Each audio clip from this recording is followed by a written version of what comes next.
to the chase. Everyone give me some space. Don't fall out, we fall into place. Every step walking with grace, amen. Keeping my foot off the brakes. Impact, I'm ready to brace.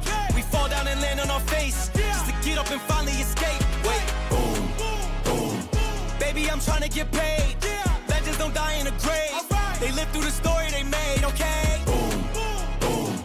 Baby, I'm trying to get paid.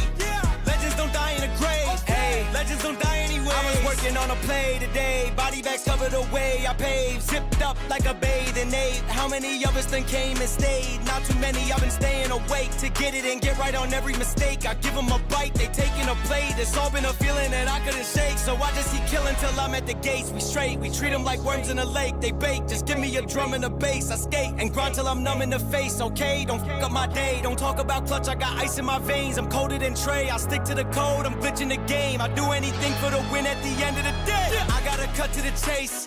Everyone give me some space. Don't fall out, we fall into place. Every step walking with grace, amen. Keeping my foot off the brakes. Impact, I'm ready to brace. We fall down and land on our face. Just to get up and finally escape. Wait, boom, boom. Baby, I'm trying to get paid. Legends don't die in a grave. They live through the story they made, okay? Boom, boom. Baby, I'm trying to get paid. Legends don't die in a grave. Legends don't die anyways.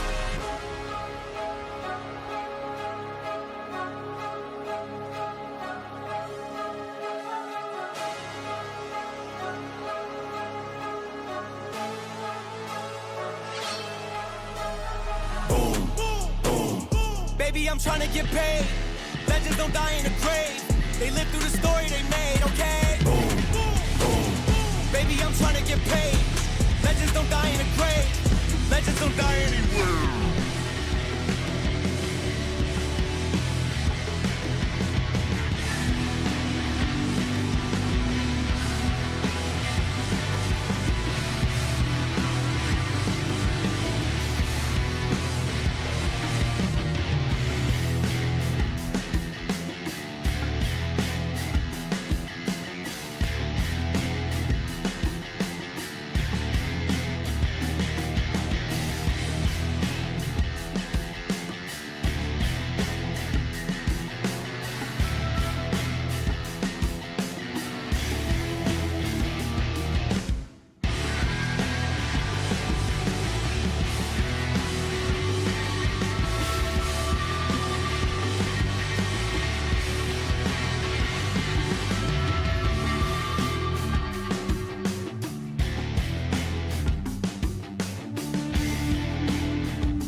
Welcome into another edition of On the Marks. I am Jason Marks. Happy to have you with us on a beautiful Friday evening, at least here in Middle Tennessee. Hope it is around your neck of the woods as well, but we are close.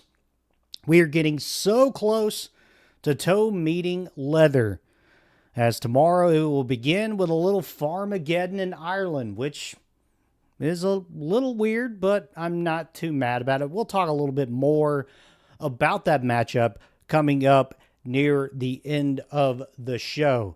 But again, if you like what you see, make sure that you follow me on all of the social media platforms: Twitch, YouTube, TikTok, Facebook, and Twitch. I think I may have already said that already. Bad job by me. But make sure that you follow all of the big platforms for content coming up, because it's about to ramp up. With football season coming up, we are about to ramp it up. But before Toe Meets Leather, we had some big news that already came down the pipeline yesterday. And I've just got to say this.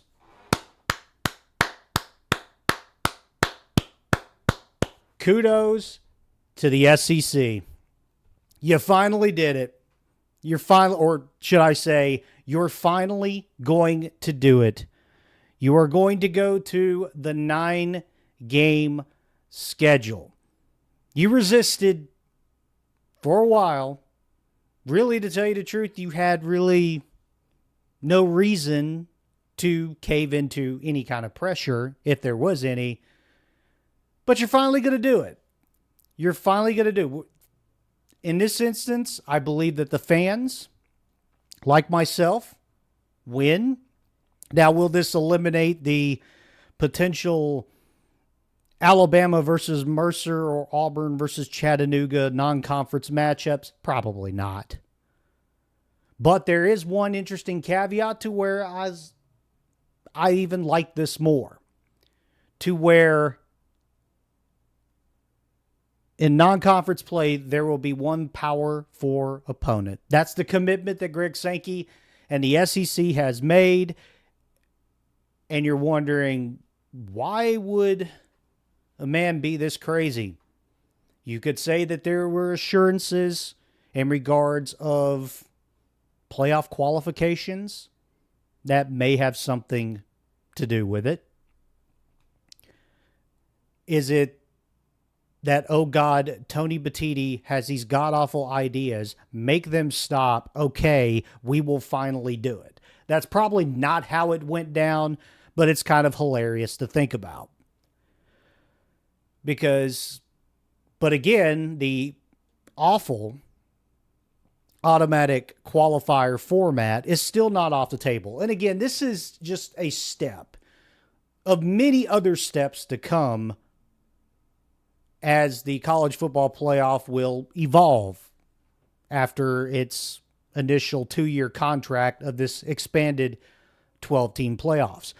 Will it go to a 14 game? Will it go to 16?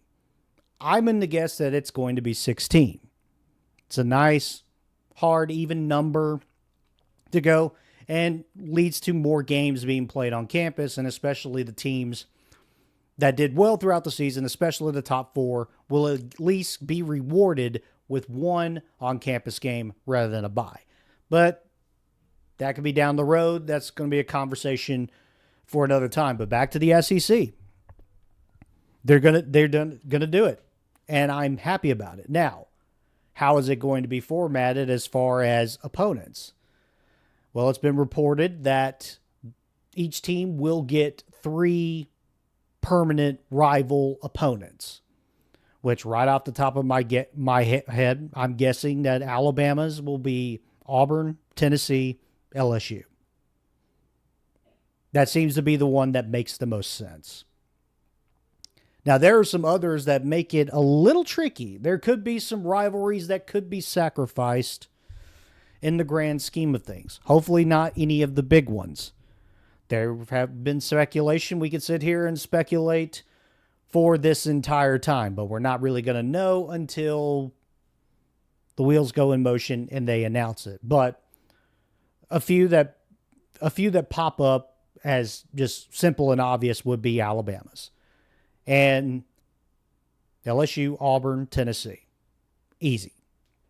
And then the remaining opponents will be revolved over a certain amount of time. Kind of like what they did in the past, which it might be a little sooner, it might be a little later. But it's also pointed out that we might actually see Georgia finally go to College Station. Texas A&M's been in the conference since 2012, and not one time have the Georgia Bulldogs been there to pay a visit. Like Texas. Texas would be Texas A&M, and Arkansas. That would be their 3 primary opponents, I would think. But I'm glad they're doing this. And all of the speculation or insecurities, if you want to call them, of, well, they go to a 9-game schedule, it's just going to be more beating each other up and less chances of going to the playoff. Well, I think that it's time. It's nice that the office of the SEC has found their balls. Now it's time for the programs to find their balls.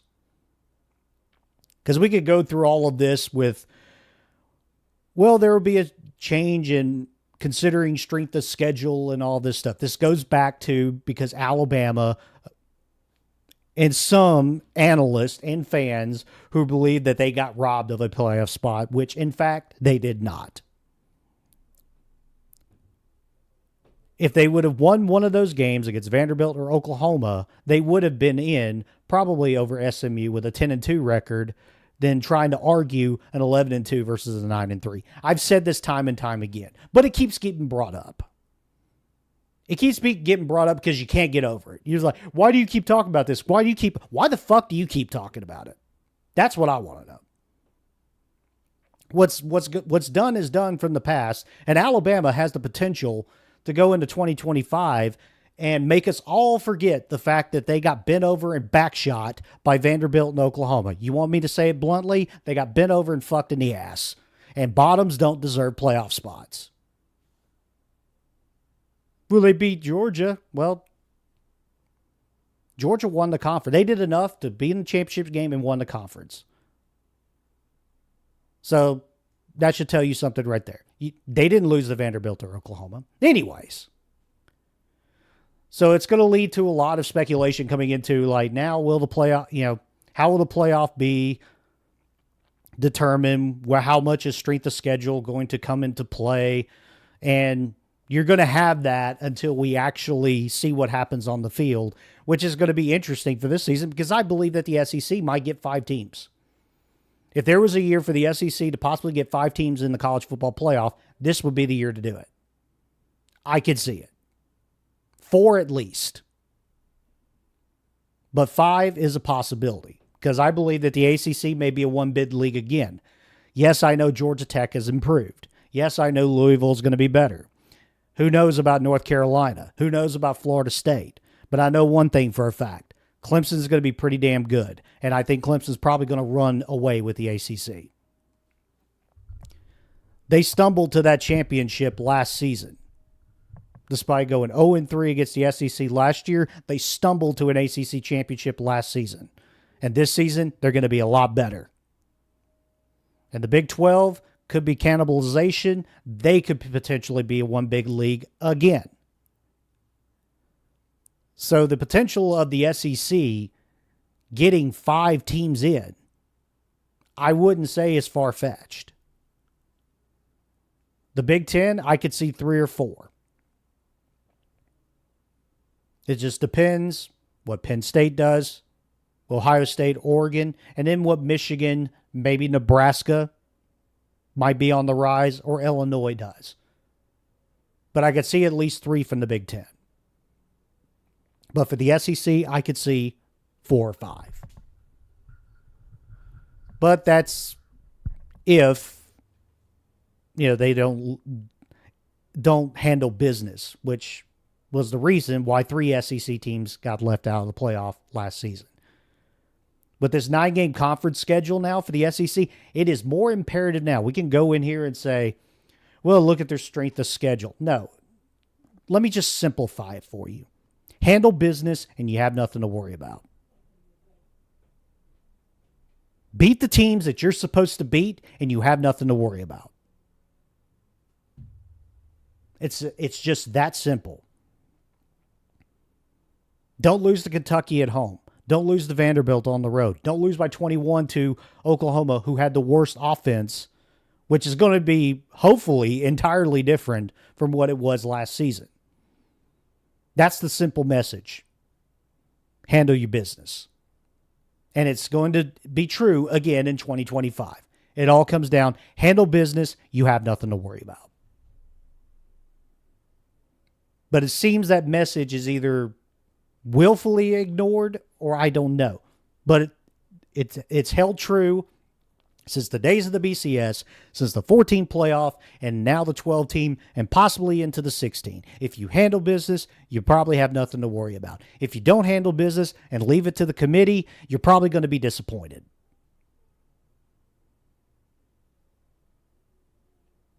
And instead of pointing fingers, look in the mirror. If by 13 games you can't prove that you are worthy of the playoff, that's on you. Just But the coping mechanisms are never going to cease. We're always going to have it. Even if it was expanded to 32 teams, the 33rd team is still going to whine, which I would just say, stop. And speaking of coping mechanisms, what's going on with the Auburn Tigers? For everything in the offseason with Hugh Freeze's golfing outings to, are they going to have what is the equivalent of the baseball middle relief and setup men when it comes to their offensive game plan, to now we wake up one morning this week and Auburn is all of a sudden claiming 9 national championships. The ones from ones that I wasn't alive for most of them. 4 of them I think I've been around. But 1910, 1913, 1914, 1957, which is legit. 1958, what does Billy Cannon think about that?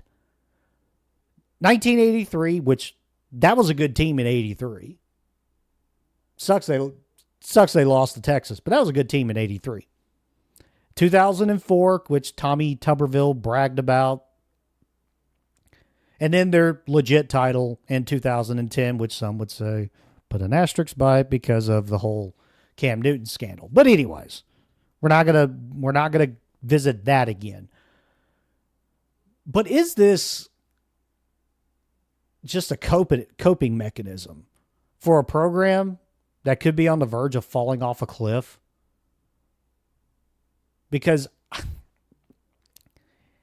heading into this season, and usually every season, if I see that there's confidence to be had in Auburn, I'll usually point it out. This year, I'm not seeing it. And I was on board with the Hugh Freeze hire and everything like that. I said they should have done it after they fired Gus Malzahn. But they went with Brian Harsin instead, and then when it went to Hugh Freeze. But here's 2 beautiful things about Auburn actually doing this. Now, I think the whole thing is silly, but I always look for a silver lining in the cloud, and there's 2 of them. There's 2 of them here. Number 1, we're done with this old stupid debate in the entire state of Alabama, which I am a native of, about how many national championships Alabama claimed, because it's always been disputed by Auburn fans. And they always got ripped and say like, oh, they breathe hard, they claim a national championship. But now, here we are, Auburn is doing the same thing. So that whole stupid lowest common denominator debate is finally coming to an end. Like, it doesn't bother me that how many national championships they claim. I know how many they legitimately won, at least in this modern era or within the last 3 to 4 decades, or especially since the BCS era. Like the 2004 claim of the national championship. I know Auburn fans have been wanting to do it for a long time because they felt jilted of being left out of the BCS. It sucks for them because they started out unranked and had to climb all the way to the top, and unfortunately, USC nor Oklahoma faltered, and they wound up getting left out. And then the whole thing with Reggie Bush and the money he took and being an ineligible player and having his Heisman taken away, but now being brought back and the championship being vacated.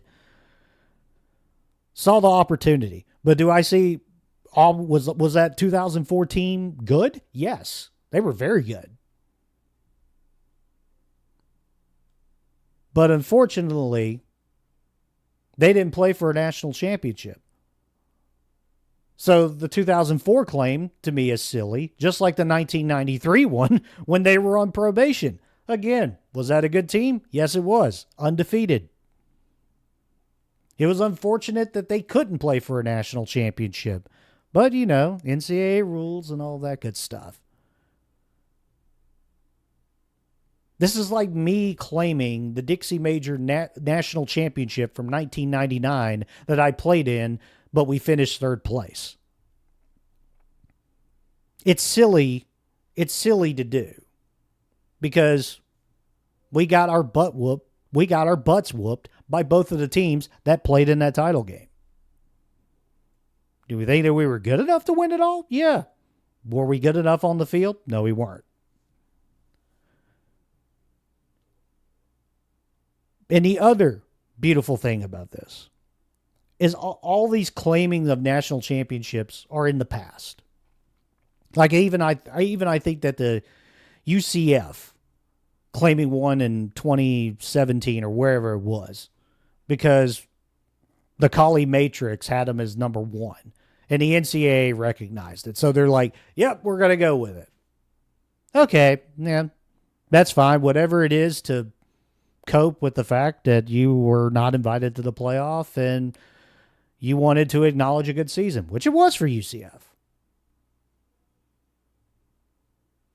But you didn't win the national championship that season. Alabama did on the field when they beat Georgia in Atlanta. But the beautiful thing about this is now that we have a playoff, and we're never, ever going to have to deal with this again in our life, and anybody wants to go and claim more national championships, they're going to have to go back to the past to do it. And is this a coping mechanism for Auburn for what could be potentially a dumpster fire season? There's going to be no in-between on this. Auburn could have a good season, or they are going to be an absolute dumpster fire. There's no ifs, ends, or buts about it. And right now, I'm not really feeling good about the Tigers season. We'll get a little bit of a taste of it next Friday night when they take on Baylor. But I'm not feeling good about it. I don't feel good about Jackson Arnold. I don't know. Is he going to be Peyton Thorne 2.0? Like it's given me the feeling of that because if we go back and he's talking about the defense, which Auburn's defense could be really, really good this season. It could be the one thing that keeps them in games. But from the offensive standpoint, there's a lot of question marks. And then finally this weekend, week 0, which is kind of silly to say, but toe meets leather tomorrow in Ireland between Kansas State and Iowa State. Farmageddon being played in Ireland. And it's still a little weird to me. It's cool that college football is being played overseas. Don't get me wrong. But it still feels weird to me that Farmageddon is being played in Ireland. I feel like Iowa State should at least once be played in Europe in honor of its jokingly given name of El Asico. Why is it called El Asico? Because if you ever watched a Cy-Hawk trophy matchup between Iowa and Iowa State, it is by far the most gloriously awful football that you will ever watch in your life. And it's a play on El Clasico, which is a classic soccer matchup between FC Barcelona and Real Madrid. El Clasico, the classic. And Iowa State is college football's version of El Asico. El Asico. And it's a great game to watch. Because it's just gloriously awful to watch. And that's why I love it. But for Iowa State and Kansas State, this is a game for them to set the tone for the season. Iowa State's getting Rocco Beck back for another year. They've, to me, felt underwhelming last season. And then with the Big 12 championship game against Arizona State, where they got ran out of the stadium kind of put the exclamation point on that. Could they be better going into the season? And again, I think that the Big 12 is going to be a murder. It's going to be, as far as competition, it's going to be a murderer's row for who wins that conference.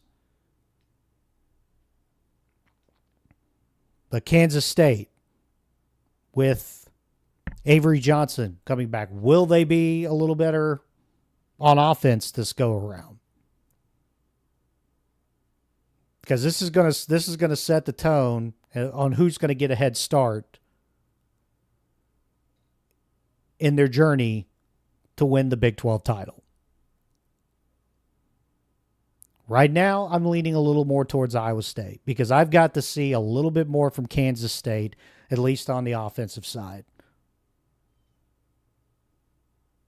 I like Chris Klein as a coach. I think that he has been a great successor to Bill Snyder at Kansas State because they needed it. But for Iowa State, I think that last season may have left a little bit of a bad taste in their mouth. But all that kicks off tomorrow. And then on August 30th, my birthday, we will be getting the full slate of games, which Monday we'll look at, preview some of those games. We'll break them down, especially the Texas-Ohio State matchup, which I'm very, very intrigued to watch. But that's going to do it for this edition of On the Marks. Thank you very much for watching. Make sure that you subscribe to the YouTube channel. Make sure that you follow TikTok, Twitch, Facebook, and all the social media.